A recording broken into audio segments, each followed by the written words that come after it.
Good morning students. आज की online class में आप सभी विद्यार्थियों का स्वागत है। आज की क्लास में बच्चों अपन एक नया टॉपिक स्टार्ट करते हैं जिसका नाम है पोषक तत्वों के पादप द्वारा अधिग्रहण की क्रियाविधि। पोषक तत्वों को पादप किस प्रकार से अधिग्रहण करता है वो उसकी क्रियाविधि के बारे में अपने को समझना है। लास्ट क्लास में अपन ने बात की थी कि विभिन्न प्रकार के जो पोषक तत्व होते हैं वो पादप के लिए क्या क्या काम करते हैं, उनकी कमी के क्या क्या लक्षण पादप में दिखाई देने लग जाता है।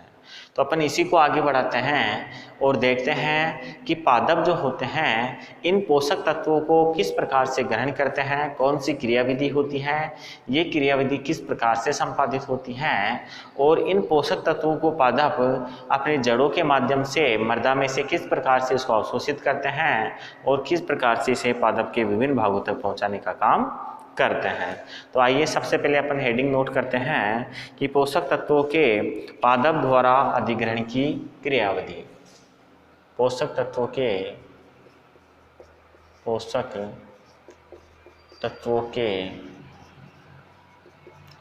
पादप द्वारा अधिग्रहण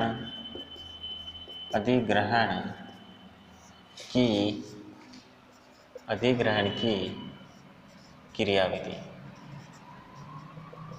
देखो बच्चों, पोषक तत्वों के पादप द्वारा अधिग्रहण की क्रियाविधि की अगर हम बात करें तो जनरली ये चीज़ सबको पता है कि पादप जो होते हैं वो जड़ों के माध्यम से जल का अधिशोषण करते हैं। अर्थात पादप जो जल का अवशोषण करते हैं वो जड़ों के माध्यम से करते हैं और जो खनिज पोषक तत्व होते हैं वो खनिज पोषक तत्व भी जल के साथ ही पादप की जड़ों के माध्यम से पादप के विभिन्न भागों तक, विशेष रूप से तने और पत्तियों तक पहुंचते हैं। तो ये चीज़ आपको सबको पता है।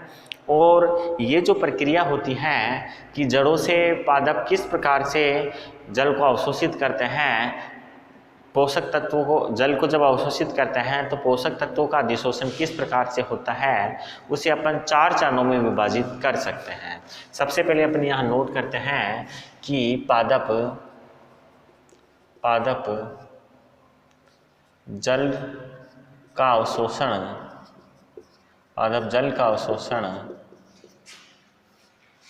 जड़ों द्वारा करते हैं। पादप जल का अवशोषण जड़ों द्वारा करते हैं। आगे है कि पादप जल के साथ ही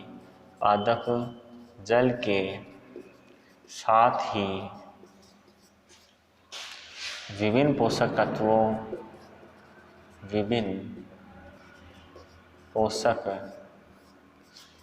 तत्वों का भी अधिशोषण करते हैं। अर्थात जल के साथ ही विभिन्न प्रकार के जो पोषक तत्व होते हैं उनको अधिशोषित करते हैं, अवशोषित करते हैं, अधिग्रहित कर लेते हैं। अब देखो बच्चों कि ये अवशोषण करने की जो क्रिया होती है, जल और खनिज पोषक तत्वों के अवशोषण करने की क्रिया जो होती है उसे हम 4 चरणों में समझ सकते हैं। तो यहाँ नोट करते हैं कि जल व पोषक तत्वों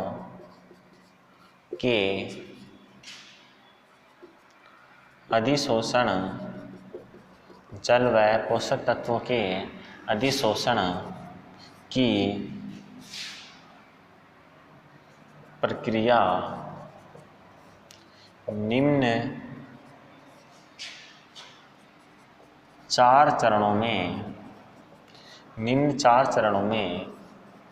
पूर्ण होती है। निम्न 4 चरणों के अंदर जो प्रक्रिया होती है, जल व पोषक तत्वों के अधिशोषण की जो प्रक्रिया होती है वो निम्न 4 चरणों के अंदर पूरी होती है। इन चरणों की यदि हम बात करें तो सबसे पहला जो चरण होता है बच्चों वो होता है मृदा ठोस कणों से विलयन प्रावस्था में आयनों का स्थानांतरण। मृदा ठोस कणों से मृदा ठोस कणों से विलयन प्रावस्था में विलयन प्रावस्था में आयनों का स्थानांतरण। ये पहला चरण होता है बच्चों, जिसमें मर्दा ठोस कण जो होते हैं वो विलयन प्रावस्था के अंदर आयनों के रूप में स्थानांतरित हो जाते हैं। पहला चरण होता है। दूसरे चरण के अंदर क्या होता है बच्चों, मर्दा घोल से जड़ पृष्ठ तक आयनों का स्थानांतरण। मर्दा घोल से जड़ पृष्ठ तक आयनों का स्थानांतरण। मर्दा घोल से जड़ पृष्ठ तक आयनों का जो स्थानांतरण होता है वो बच्चों तीसरा चरण होता है। विभिन्न प्रकार के पोषक तत्वों के अधिशोषण का दूसरा चरण होता है मर्दा घोल से जड़ पृष्ठ तक आयनों का स्थानांतरण। तीसरे चरण की अगर हम बात करें तो जड़ के अंदर आयनों का प्रवेश, जड़ के अंदर आयनों का जो प्रवेश होता है वो इसका तीसरा चरण होता है। जड़ के अंदर आयनों का प्रवेश, ये तीसरा चरण होता है, जिसके अंदर जो आयन होते हैं वो आयन जड़ के अंदर प्रवेश कर जाते हैं। किस प्रकार से करते हैं उसके बारे में अपन डिटेल से चर्चा करेंगे। अभी केवल इसकी स्टेप देख रहे हैं अपन। चौथी स्टेप की अगर हम बात करें तो जड़ से तने व पत्तियों तक आयनों का स्थानांतरण। तीसरा चरण होता है जिसमें जड़ से तने व पत्तियों तक आयनों का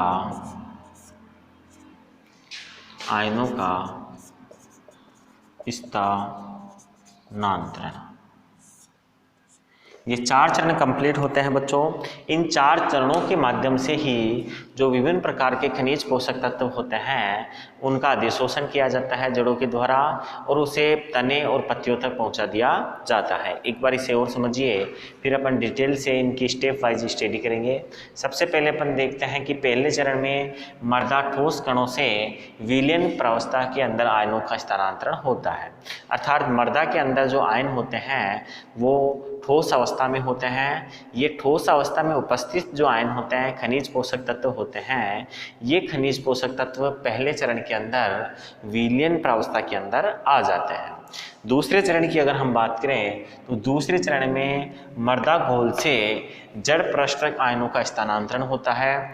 अर्थात जो खनिज पोषक तत्व ठोस अवस्था से विलयन प्रावस्था में आए थे, उस विलयन प्रावस्था से ये आयन जड़ों के पृष्ठ तक क्या होते हैं, स्थानांतरित होते हैं। अर्थात विलयन से निकलकर वो घोल से निकलकर वो जड़ों की पृष्ठ तक पहुंच जाते हैं।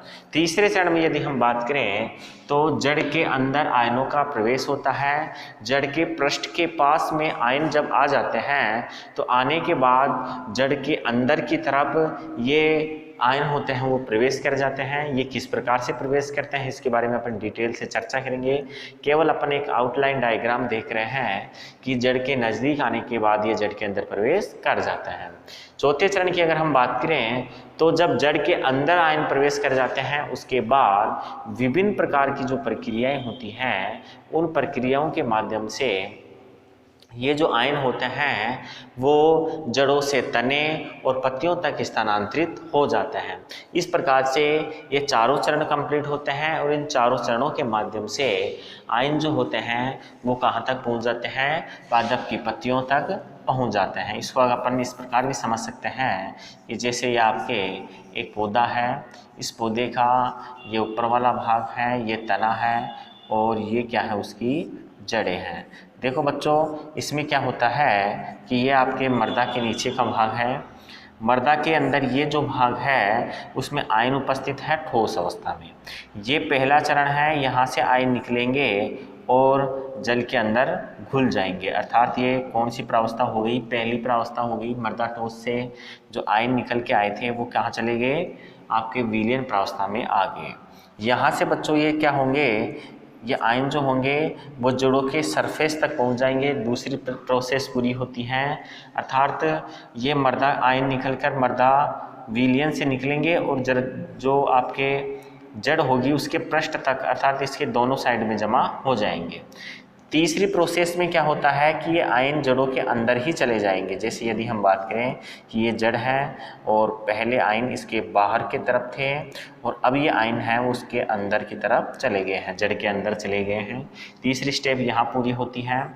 अब चौथी स्टेप की अगर हम बात करें, ये पहली स्टेप है, ये दूसरी है और ये कौन सी है, तीसरी स्टेप है। चौथी स्टेप की अगर हम बात करें तो यहाँ से जो आयन है वो आपके तने तक और तने से बाद में पत्तियों तक पहुँच जाते हैं। इस प्रकार से चौथी स्टेप यहाँ कंप्लीट हो जाती है। इस प्रकार से 4 चरणों में ये आयनों का स्थानांतरण होता है। इसे अपन थोड़े विस्तार से समझते हैं और सबसे पहले अपन देखते हैं पहला टॉपिक, मृदा ठोस कणों से विलयन प्रावस्था में आयनों का स्थानांतरण। इसे आप एक बार स्क्रीनशॉट लेके नोट कीजिए, फिर अपन फर्स्ट टॉपिक को वापस से स्टार्ट कर देते हैं।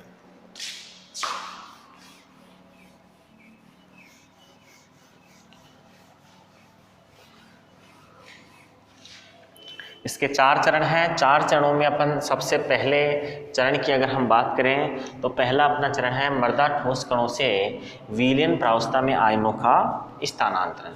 जैसा कि मैंने अभी आपको बताया कि जो ठोस पदार्थ होते हैं, ये ठोस पदार्थ जो पोषक पदार्थ होते हैं, खनिज पोषक पदार्थ होते हैं, ये ठोस अवस्था के अंदर पाए जाते हैं और मृदा के अंदर जल भी पाया जाता है और जल के साथ ये जो ठोस पदार्थ होते हैं, खनिज पोषक तत्व होते हैं, वो कार्बनिक या फिर अकार्बनिक भाग के रूप में पाए जाते हैं।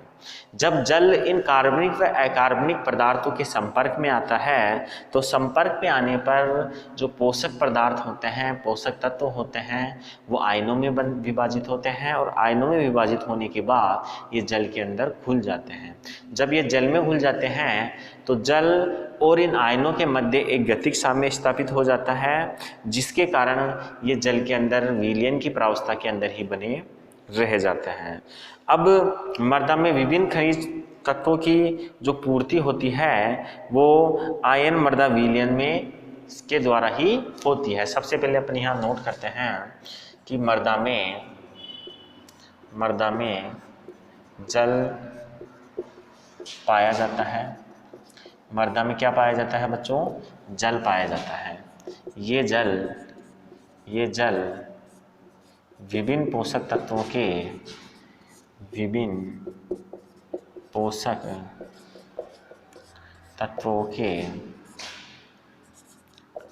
कार्बनिक व अकार्बनिक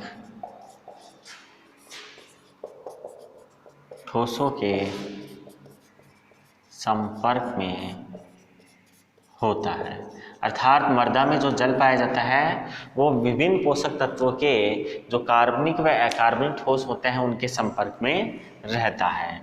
ये क्या होते हैं? ये कार्बनिक व अकार्बनिक ठोस जो होते हैं ये जल के संपर्क में आने पर ये आयनों के रूप में विभाजित होकर जल के अंदर विलयन प्रावस्था में आ जाते हैं, जिसे मृदा विलयन कहा जाता है। ये कण क्या होते हैं? जल में घुलकर ये कण जल में घुलकर विलयन प्रावस्था में आ जाते हैं, जिन्हें मृदा विलयन कहा जाता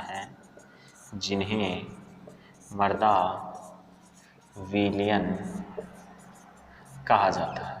कहने का मतलब बच्चों, आपके ये जो कण होते हैं ये कण जल में घुलते हैं। जल में घुलने के बाद ये विलयन प्रावस्था में आ जाते हैं, जिसे मृदा विलयन के नाम से जाना जाता है। अर्थात मृदा विलयन एक तरीके से लिक्विड होता है, जल के साथ मिला हुआ विभिन्न प्रकार के मृदा पोषक तत्वों का। मृदा पोषक तत्व इस मृदा विलयन के अंदर क्या हो जाते हैं? संग्रहित हो जाते हैं।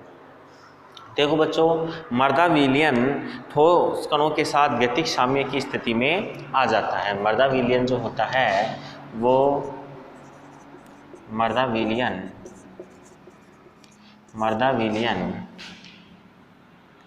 ठोस कणों के साथ गतिक साम्य में आ जाता है, गतिक साम्य के अंदर आ जाता है। और ये जो गतिक साम्य में ठोस कणों के साथ आ जाता है मृदा विलयन, इसी के कारण जो आयन होते हैं वो मृदा विलयन के अंदर कुछ समय के लिए संग्रहित अवस्था में रहते हैं। अब बच्चों ये ध्यान रखने की है स्थिति कि मृदा विलयन में खनिज पोषक तत्वों की जो पूर्ति होती है वो मृदा कणों के माध्यम से ही होती है।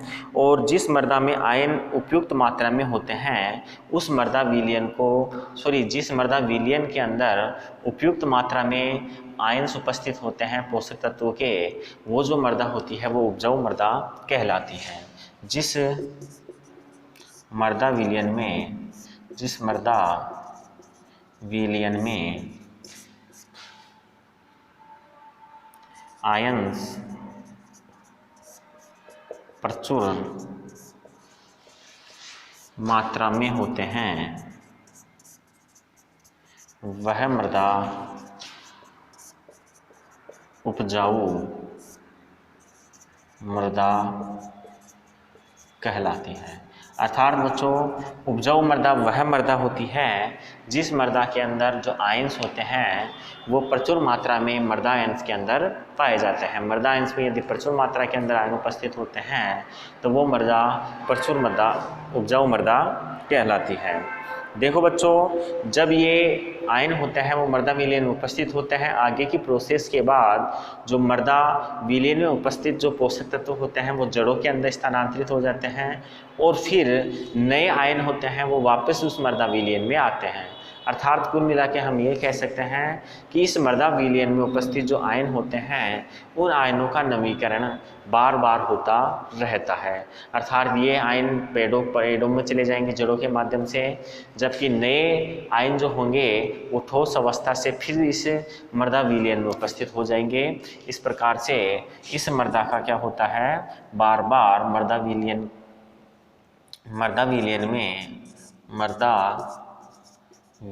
में आयनों का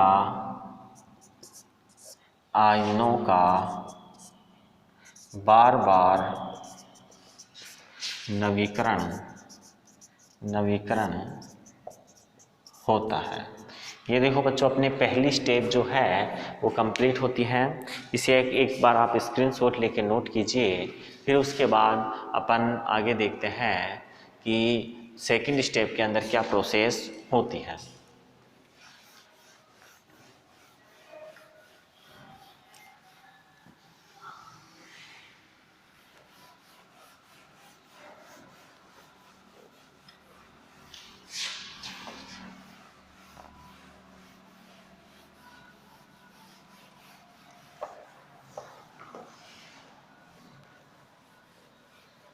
देखो बच्चों, सेकंड जो स्टेप होती है, सेकंड जो प्रोसेस होती है, उस प्रोसेस का नाम है मृदा घोल से जड़ पृष्ठों तक आयनों का स्थानांतरण।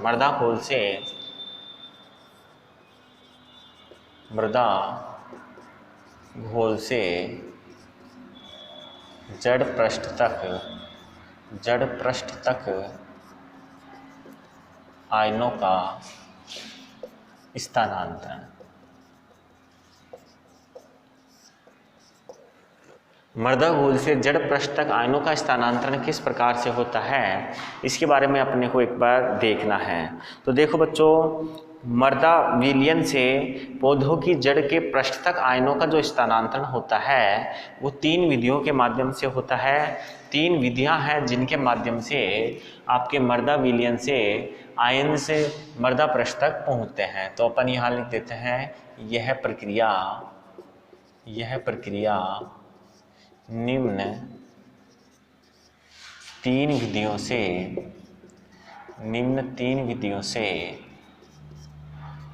हो सकती है। यह जो प्रक्रिया होती है वो निम्न 3 विधियों से हो सकती है। पहली विधि की यदि हम बात करें तो पहली विधि कहलाती है बच्चों जड़ अवरोधन। जड़ अवरोधन विधि की अपन बात करें तो पहली विधि है जड़ अवरोधन विधि। देखो बच्चों, मर्दा विलयन से जो आयन होता है वो जड़ों के पृष्ठों तक पहुंचता है। जड़ की पृष्ठ तक पहुंचने की ये जो प्रक्रिया होती है ये 3 चरणों में होती है, 3 विधियों से हो सकती है, किसी एक से भी हो सकती है, लेकिन इसकी 3 विधियां हैं। पहली विधि है जड़ अवरोधन। जड़ अवरोधन की यदि हम बात करें तो देखो बच्चों, जड़ें मर्दा के अंदर प्रवेश करके मर्दा कोलाइड के संपर्क में आ जाती हैं। जब जड़ें होती हैं, पेड़ पौधों की जो जड़ें होती हैं वो मर्दा में प्रवेश करती हैं। जब वो मर्दा में प्रवेश करती हैं तो मर्दा कोलाइड के संपर्क में आ जाती हैं। और जब ये मर्दा कोलाइड के संपर्क में आती हैं तो सीधी सी बात है कि मर्दा कोलाइड में उपस्थित जो खनिज पोषक तत्व होते हैं वो जड़ों की पृष्ठभाग के संपर्क में आ जाते हैं और इस विधि को अपन बोलते हैं जड़ अवरोधन क्रिया विधि। तुलनात्मक रूप से यदि हम देखें तो इस विधि के माध्यम से खनिज पोषक तत्वों का जो मर्दा विलयन से जड़ों के पृष्ठ तक पहुंचने की प्रक्रिया होती है वो बहुत कम मात्रा में संपादित होती है। तो आपको ध्यान रखना है कि जड़ें जो होती हैं जब मर्दा में प्रवेश करती है तो मर्दा कोलाइड के संपर्क में आ जाती हैं। तो अपन यहाँ नोट करते हैं कि जड़ें जब मर्दा में प्रवेश करती हैं तो वह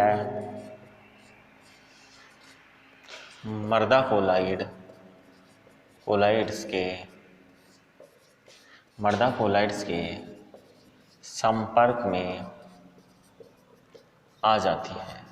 मर्दा कोलाइड्स के संपर्क में आ जाती है जिससे खनिज पोषक तत्व के आयंस मर्दा के आयंस जड़ों के पृष्ठ के संपर्क में आ जाते हैं, जिसे क्या बोलते हैं, जड़ अवरोधन कहते हैं। इसे जड़ अवरोधन कहते हैं। इस प्रक्रिया को क्या कहते हैं बच्चों, जड़ अवरोधन कहते हैं। देखो बच्चों, ध्यान रखने की बात है कि इस प्रक्रिया के माध्यम से जो विभिन्न खनिज पदार्थों का मर्दा विलयन से जड़ों के पृष्ठों तक स्थानांतरण होता है वो बहुत कम मात्रा में हो पाता है। अर्थात अन्य विधियों की तुलना में इस विधि के माध्यम से जड़ों का जो आयनों का स्थानांतरण जो होता है जड़ों के पृष्ठों तक वो बहुत कम मात्रा में हो पाता है। तो अपन यहाँ नोट करते हैं इस विधि से कम मात्रा में आयनों का स्थानांतरण होता है। कम मात्रा में स्थानांतरण होता है बच्चों इस विधि से। तो फिर अपन दूसरी विधि की बात कर लेते हैं कि दूसरी विधि और कौन सी है जिसके द्वारा जड़ों का स्थानांतरण होता है। तो उसे अपन बोलते हैं संहति प्रवाह। संहति प्रवाह क्या होता है इसके बारे में अपन देखते हैं। संहति प्रवाह, देखो बच्चों, जड़ें जो होती हैं वो क्या करती हैं, जल का अवशोषण करती हैं। जड़ें जब जल का अवशोषण करती हैं तो उसी के साथ जो खनिज पोषक तत्व होते हैं वो जल के साथ ही क्या करते हैं, जड़ों के पृष्ठों की तरफ प्रवाहित हो जाते हैं। और ये प्रवाहित होने की प्रक्रिया ही संहति प्रवाह कहलाती है। अर्थात जब मर्दा में उपस्थित जो जल होता है वो जल जब जड़ों के पृष्ठों की ओर स्थानांतरित होता है तो उसी के साथ जो खनिज पोषक तत्व होते हैं वो भी स्थानांतरित हो जाते हैं, जिसे संहति प्रवाह कहते हैं।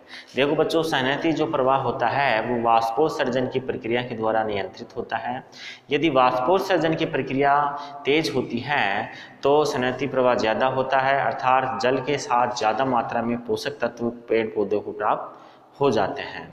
तो आपको ध्यान रखने की बात है कि वाष्पोत्सर्जन की जो प्रक्रिया होती है, उस वाष्पोत्सर्जन की प्रक्रिया से खनिज पदार्थों का प्रवाह सन्हति प्रवाह के माध्यम से ज़्यादा होता है। तो इसमें मैं यहाँ नोट करता हूँ कि जड़ों से जल अवशोषण के दौरान ही आयनों का स्थानांतरण होना सन्हति प्रवाह कहलाता है। आयनों का स्थानांतरण होना ही क्या कहलाता है? सन्हति प्रवाह कहलाता है। वाष्पोत्सर्जन